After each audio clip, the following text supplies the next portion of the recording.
Hi AP Seminar students, Mr. Muller here, and in today's video we're going to be talking about article summaries. This is the culmination of all of the videos that we've been talking about beforehand. So breaking down a source into the claims, reasons, and evidence that it uses, introducing counterclaims, noting logical fallacies, applying Raven, all of that can be summarized into article summaries. Hope you're excited. I'm excited. Let's get started. So what are argument summaries? Argument summaries not only let a reader know what was in that source that you're citing, but also evaluating the credibility of that source. So here are the important components. You have to start it with the writer's name, title of the argument, and the main idea. So I need a strong signal phrase that includes the author, the title of the source, the journal or the periodical it comes from, and the year. That's a strong signal phrase. Make sure for me as a reader, I know what I'm about to read.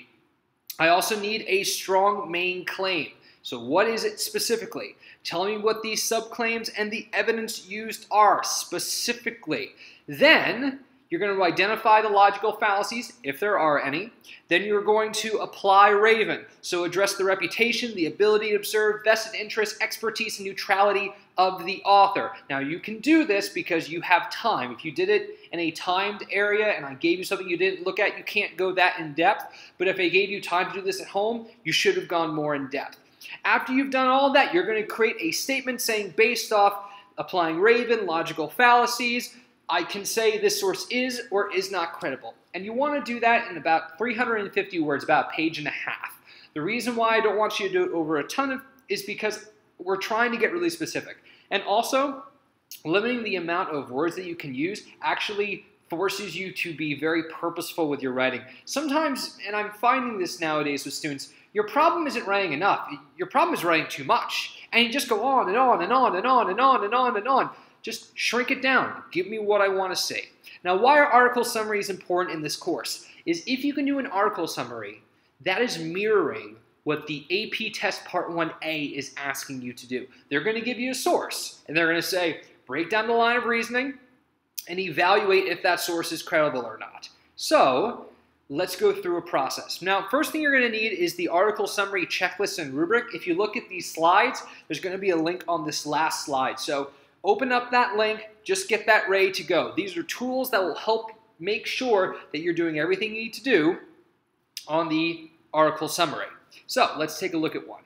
This is an exemplar from a student. The first thing you need to do in an article summary, a professional article summary, is give me the annotation. So this is in an APA format. The thing I do not like about this is the second line right here. Whoop. Second line is not indented. This should be indented if this was APA. Here we go. In Ashley Fance's 2015 CNN article, scientists' sun's irregular heartbeat could mean future freeze. So let's just stop there. If I'm looking at the checklist, do I have the author, title of the source, the journal or periodical, and the year? Yes. Okay. The author argues that the research of scientists who conclude that the sun's solar activity is gradually decreasing needs to be reviewed for validity. Okay, so that is their main claim. So if I'm looking at the checklist, they have done that. By the way, if you notice in the checklist, there's a section that says not sufficient because just because you include it doesn't mean it meets the rigor of this course. So I could say, yeah, you have it, but it's not sufficient. So that's why that option is there. Let's keep going. France explores the validity of this theory through two perspectives. All right, so it looks like they're jumping right into evidence. So let's keep going. Scientists at Northumbria University, for one, predict that, quote, solar activity will fall by 60% during the 2030s, which they conclude after studying, quote, the sun's magnetic field activity from 76 to 2008 scientists. Okay, so I'm going to talk about this. First off, I really want to know what that reason is that they're about to talk about. If they're giving me the signal phrase, they're saying scientists at Northumbria University. I'd love to know where this was published and what the title was to make sure that it's relevant to the claim they're talking about. I don't know why they put in a quote that says the sun's magnetic field activity.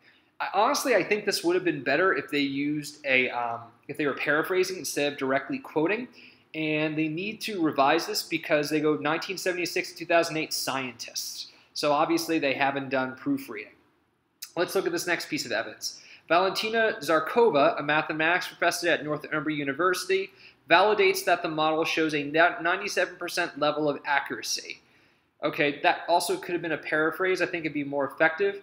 It's missing a couple of parts of signal phrases. I would love to know where this was published, but then again, in the article that they're summarizing, they might not include this. The author may not include the other things, but if it's there, it should be included. I'm really looking for some analysis in why those two things are significant. They're just stacking them there, and I don't see what particular subclaims these pieces of evidence are connected to. So as a reader, I'm confused. However, citing Zarkova is a fallacious appeal to authority due to her lack of expertise. Okay, so noting a logical fallacy here. On the other hand, according to CNN meteorologist Brandon Miller, the study cannot be deemed legitimate since it, quote, has not been peer-reviewed, and also because, quote, our ability to forecast the specifics of a solar cycle is incredibly poor. Again, I don't know if you should have really quoted that. They seem like short sections. A paraphrase might have been better here. You got to choose when to use quotes and paraphrases. If you're using a quote, it's because that actual quote makes the point stronger than if you were paraphrasing. These are just little snippets. It's not really being very strong. A paraphrase might have been better here. Also, I would have loved to have known at what point in these pages these quotes are being used, so they're not citing these quotes correctly. Franz is credible, being a reputable journalist at CNN, having no vested interest in this discussion. So now it seems like they're applying Raven. So they're saying they're credible, being a reputable journalist at CNN. All right, why are they a reputable journalist? It's hard for me to believe you on that. And they have no vested interest. Well, why do they have no vested interest? You're just saying it, but you're not proving it. Again, you got to prove it.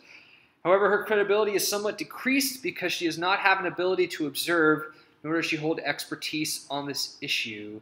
France also shows favor to Miller's views. So it hits all five.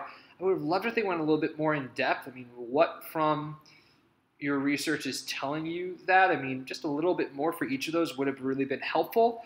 And I don't see a closing sentence that's telling me if overall this source is credible or not. Again, I'm not seeing some claims. I'm just going through the checklist here. It identifies the evidence, identifies some logical fallacies, addresses all parts of Raven, but to be honest with you, I'd have to give them not sufficient because it's not detailed enough. Now, the checklist isn't how you would get assessed on an article summary. It's a guide to make sure that you include everything that you need to. What you actually get assessed on is the rubric that we actually use for test part 1A. So this is the actual rubric for the AP test part 1A, and I'm going to go through each section here. So row 1, understanding, analyzing, argument. Let's just start with the medium category. The author identifies in part and with some accuracy the author's argument, main idea, or thesis. Okay, they do that. Let's just see if they get a high. The response accurately identifies the author's argument, main idea, or thesis. Well, because I've read the article, they do accurately identify the main idea or claim, so I'll give them a high for that. Let's go to question 2. Let's start off with medium. The response identifies some of the author's claims and the connections between them that produce a limited explanation of the author's line of reasoning. Okay. There is some limited explanation, but they don't really include subclaims. They don't make connections between them. So let's look at the low. The response omits or misidentifies the author's claims and provides little to no explanation of how the author establishes the line of reasoning. Yeah, they don't include the subclaims. They don't note how they're connected, and they don't note what evidence goes to which subclaim. So I'm going to give them a low for this. Let's look at question 3. Medium says the response partially identifies and evaluates the evidence. Evaluation of the effectiveness of the evidence in supporting the argument's claim is limited or general. Well, it's not going to be high because there is some generality in how they're evaluating the evidence. Again, I noted that it should be much more detailed. Let's go to the low. The response omits or misidentifies some of the evidence. The response disregards how well the evidence supports the argument. Well, here's the thing. The student only used Raven to the author, but they didn't apply Raven to the evidence the author used, the evidence they're actually citing. So I'd have to give them a low. Honestly, I think this is a case of a miscommunication. This student thought that you just had to apply Raven to the author of the article, when really you have to apply Raven not just to the author of the article, but the evidence that they're using. Because The author may not be credible, but the evidence could be credible, making it a valid argument. So because they didn't apply Raven to the actual evidence that they used, they're going to get a low here. So what does this tell you? Let's do a little bit of practice for this. So I've got a link here, and you could just open up the slides that I shared with you and just open up that link. Are we raising a generation of helpless kids? You could also type that into Google and the article will come up. And I want you to actually practice going through the article summary process. Use the checklist and the rubric. And I'd just like you to give it a shot. Try and make it 350 words. Go through the checklist and rubric. If you'd like to send that to me, absolutely send it. I will happily evaluate it and give you some feedback to see how you're doing. My suggestion, just practice it. I know it'll take a little bit of time, but honestly, this is a great point where I can see where your gaps are in these first couple of videos. So send it to me. I'll get it back to you in 24 to 48 hours, and you get some great feedback that will give you confidence as you're moving on these videos. Also, if you'd like to resubmit it, that's fine. Again, it's not graded. But remember, we learn so we grow, not we learn for grades. So I highly suggest you take some time and do this. Well, that's all there is for our video. Hope you learned something you did not know before. Thanks for watching.